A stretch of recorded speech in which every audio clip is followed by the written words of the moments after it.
Hello बच्चों, मेरा नाम है यशिका और आज हम स्टार्ट करने जा रहे हैं क्लास 8 की मैथ का चैप्टर नंबर 1 जिसका नाम है परिमेय संख्या। आपको ये लेक्चर बहुत अच्छे से समझाया जाएगा। प्लीज वीडियो को स्किप ना करें। चैप्टर का नाम है परिमेय संख्या। परिमेय संख्या, ठीक है। परिमेय संख्या होती क्या है, ये आपको डिटेल में बताएंगे हम। अभी आप इसकी परिभाषा देखिए। वे संख्याएं जिन्हें पी वाई क्यू के रूप में लिखा जा सकता है एवं क्यू नॉट इक्वल टू 0 होता है। इसका मतलब ये है जिनको हम बटे में लिख सकते हैं। बटे का मतलब जैसे 4/3, -5/3, है ना। जैसे इसमें दिया भी है एग्जाम्पल करके 5/2। और क्यू, जैसे पी वाई क्यू का मतलब हुआ -5/2, या हम 5/2 भी लिख सकते हैं, या 3। बटे वाली संख्याओं को परिमेय संख्या कहते हैं, आप ऐसा समझिए, ठीक है।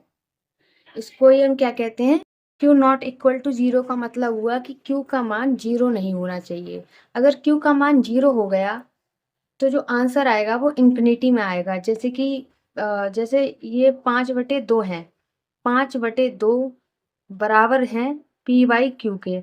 अगर क्यू का मान हमने 0 रख दिया, है ना। क्यू का मान अगर हमने 0 रख दिया तो जो आंसर आएगा वो इन्फिनिटी में आ जाएगा। जैसे कि 5/0, इसका आंसर इन्फिनिटी में आएगा, है ना।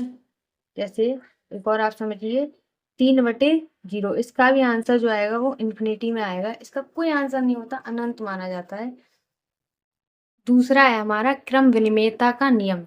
क्रम विनिमेयता का मतलब होता है क्रम को बदलना, ठीक है। आप ऐसे समझिए इसका मतलब, जैसे हमने एग्जाम्पल लिया 3 × 2 बराबर होगा 2 × 3। इसका आंसर जो आएगा वो 6 ही आएगा। यानी कि हमने क्या किया, 3 × 2, इसका हमने क्रम बदल दिया, 2 × 3 कर दिया। आप कोई भी संख्या ले लो, उसका अगर हम क्रम बदल लें लेकिन आंसर जो है वो चेंज नहीं होता, ठीक है। जैसे A × B या B × A, आंसर जो है वो AB ही आएगा, कुछ और नहीं आएगा। 4 × 5 और या 5 × 4, आंसर जो है वो 20 ही आएगा, इसके अलावा और कुछ नहीं आएगा। यानी कि हमने क्या किया, कोई दो संख्याएं गुणा हो रही हैं, उनका हमने क्या किया, क्रम बदल दिया। 3 × 2 की जगह 2 × 3, इसका हमने इसको पलट दिया। 3 × 2 को हमने पलट दिया, 2 × 3 कर दिया, लेकिन आंसर जो है वो 6 ही रहा, ठीक है।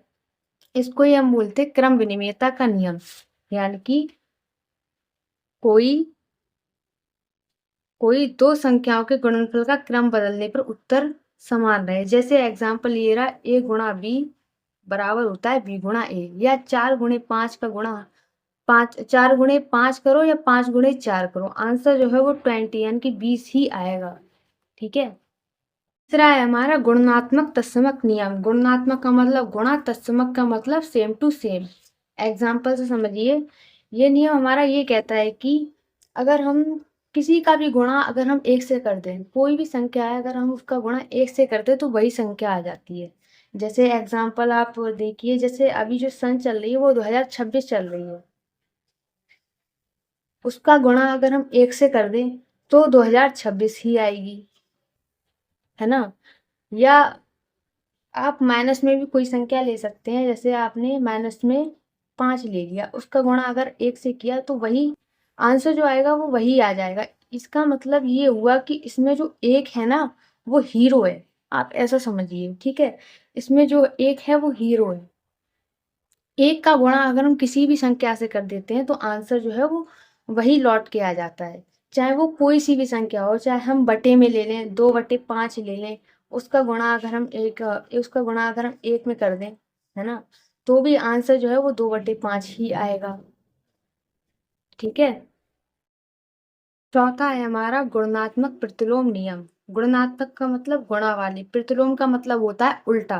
प्रतिलोम का मतलब होता है उल्टा या व्युत्क्रम, ठीक है।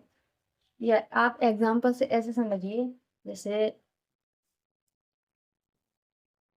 हमने क्या किया, एग्जाम्पल में आप समझ लिए, हमने 3/2 ले लिया, ठीक है। अब 3/2 का हमें क्या करना है, क्या बोल रहा है, गुणात्मक प्रतिलोम नियम। यानी कि पहले हमें क्या करना है, गुणात्मक, ये एक समझने का तरीका आप समझ लीजिए। पहले हमें करना है गुणा, ठीक है। इसका क्या किया हमने, गुणा। फिर प्रतिलोम का मतलब होता है उल्टा, ठीक है। प्रतिलोम का मतलब उल्टा। तो हमने 3/2 को उल्टा कर दिया, यानी कि 2/3 कर दिया। अब जो आंसर आएगा ना वो एक ही आएगा। कैसे, 3 दूनी 6 और 2 तिया 6, कटकर जो आंसर आएगा वो एक ही आएगा। यही हमारा क्या है, गुणात्मक प्रतिलोम नियम, है ना। जैसे एक और एग्जांपल हमने ले लिया, जैसे हमने ले लिया 5/2, उसका गुणा हमने किया और उसको हमने पलट दिया, ठीक है। प्रतिलोम का मतलब होता है उल्टा, यानी कि उल्टा कर देना, व्युत्क्रम कर देना। गुणा करके हमने उसको 2/3 यानी कि पलट दिया। आंसर जो आएगा वो कट पिट कर 5 से 5 गया, 2 से 2 गया, आंसर जो आएगा वो एक ही आएगा, ठीक है। आप इसका एग्जाम्पल लिख लो, 5/2, कोई सा भी आप बनाकर लिख सकते हैं, या इसका गुणा किया और इसका व्युत्क्रम कर दिया। 5 से 5 गया, 2 से 2 गया, आंसर जो आया वो एक ही आएगा। यानी कि किसी संख्या का व्युत्क्रम, किसी संख्या का वह व्युत्क्रम जिससे मूल संख्या का गुणा करने पर हमेशा उत्तर एक आए। यानी कि कोई भी संख्या हमने रैंडमली हमने 5/2 ही उठाई थी, कोई संख्या, उसका हमने क्या किया, वही संख्या का, वह मूल का मतलब वही संख्या का हमने गुणा करके उसका व्युत्क्रम कर दिया, तो कट पिट कर जो आंसर आया वो एक ही आया। यही होता है हमारा गुणात्मक प्रतिलोम नियम। पांचवा है हमारा सहचारता का नियम। इसे हम साचर्य नियम भी बोल सकते हैं, बोलते हैं। आप इसको ऐसे समझिए, इसका मतलब होता है ग्रुप बनाना, है ना, या साथ साथ रहना। ये 2 सूत्र हैं, इसमें से आप ये ज्यादा इम्पोर्टेंट है, इसको याद कर लीजिए, है ना। इसका मतलब होता है, वैसे आप ऐसे समझिए कि मान लीजिए 3 दोस्त हैं, ए बी और सी क्या है, 3 दोस्त हैं, ठीक है। जिनमें से क्या होता है कि किसी अचानक क्या होता है कि सी की लड़ाई जो है वो ए और बी से हो जाती है ना।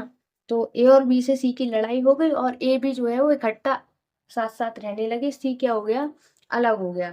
फिर उसके बाद क्या होता है, फिर बी की भी लड़ाई क्या होती है, ए से हो जाती है। तो अब तो बी अकेला हो गया, तो बी क्या करता है, सी के पास जाता है और उससे दोस्ती दोस्ती कर लेता है, ठीक है। तो पहले में क्या हुआ, सी अलग हो गया, फिर उसके बाद क्या हुआ, ए अलग हो गया, है ना। इन दोनों ने अपना ग्रुप बना लिया, इन दोनों ने अपना ग्रुप बना लिया। पहले ए और बी ने ग्रुप बनाया, फिर उसके बाद बी की लड़ाई ए से हो गई तो बी ने सी के साथ ग्रुप बना लिया।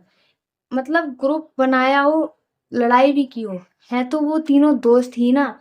मतलब हमारी अगर अपने दोस्त से लड़ाई हो जाती है तो हम दुश्मन तो नहीं हो जाते, बाद में हमारी फिर दोस्ती हो जाती है, बेशरम बन जाते हैं हम, तो हमारी फिर दोस्ती हो जाती है उनसे। तो ऐसे ही क्या हुआ, रहे तो ये तीनों दोस्त थी ना, है ना। तो ये एक सूत्र है, इसका मतलब होता है, जैसे कि अगर हम 2 × 3 × 5, है ना, एग्जाम्पल से समझिए इसका, इस सूत्र का मतलब ये है, यह 2 × 3 × 5, ठीक है। पहले हमने क्या किया, 2 और 3 का ग्रुप बनाया, फिर हमने 3 × 5 का ग्रुप बनाया, ठीक है, इस सूत्र के नियम के अनुसार, ठीक है। तो हमने अब इसको हम सॉल्व करेंगे, तो पहले सॉल्व किया जाता है कोष्टक को, ठीक है। पहले हमेशा याद रखना कि कोष्टक को सॉल्व किया जाता है, तो पहले क्या सॉल्व होगा, कोष्टक। तो 2 × 3 = 6 इंटू 5 बराबर 2 का 2 रहने दो, पहले क्या होगा, कोष्टक सॉल्व होगा, 5×3 = 15। अब आप खुद देखिए, इंटू 5 करो या 5 15 × 2 करो, आंसर जो आएगा वो 30 ही आएगा। 6×5 = 30, 15×2 = 30। पहले ए और बी ने ग्रुप बनाया, फिर उसके बाद बी और सी ने ग्रुप बनाया, ठीक है। आंसर जो आएगा वो सेम ही आएगा। एक और एग्जांपल ले लीजिए, जैसे 2 × 5 × 2 5 गुणा सॉरी 2 × 5 × 2। अब पहले क्या होगा, कोष्टक सॉल्व होगा, 5×2 = 10 इंटू 2 बराबर 2 का 2 उतार दो, 5×2 = 10, क्योंकि पहले कोष्टक सॉल्व होता है। आंसर जो आएगा वो सेम ही आएगा, 10×2 = 20 या 2×2 = 20। आंसर जो आया वो सेम ही आया। इसे ही हम क्या कहते हैं, सहचारता का नियम, ठीक है। यानी कि तीन संख्याओं को जोड़ते या गुणा करते समय उनके समूह बदलने से उत्तर में कोई बदलाव नहीं आता है। इसे सहचारता का नियम कहते हैं। ऐसी प्लस में होता है, अगर हम प्लस कर रहे होते, यहाँ मान लो प्लस कर रहे होते, तब भी हम पहले कोष्टक को सॉल्व करते, उसके बाद उसका 5 को प्लस करते। ठीक है, तो आज वीडियो पसंद आई हो तो लाइक कर देना, सब्सक्राइब कर देना। ठीक है, और कमेंट भी करना, अगर कोई डाउट आता है तो आप कमेंट कर दीजिए, उसका सॉल्यूशन प्रोवाइड हो जाएगा। ठीक है, अगले लेक्चर में एक्सरसाइज 1.1 कर ली जाएगी। कहीं भी कोई दिक्कत आया तो आप कमेंट कर देना, मैंने आपसे बोल दिया, सॉल्यूशन आपको दे दिया जाएगा। अगर वीडियो पसंद आई हो तो लाइक कर देना, सब्सक्राइब कर देना। Thank you.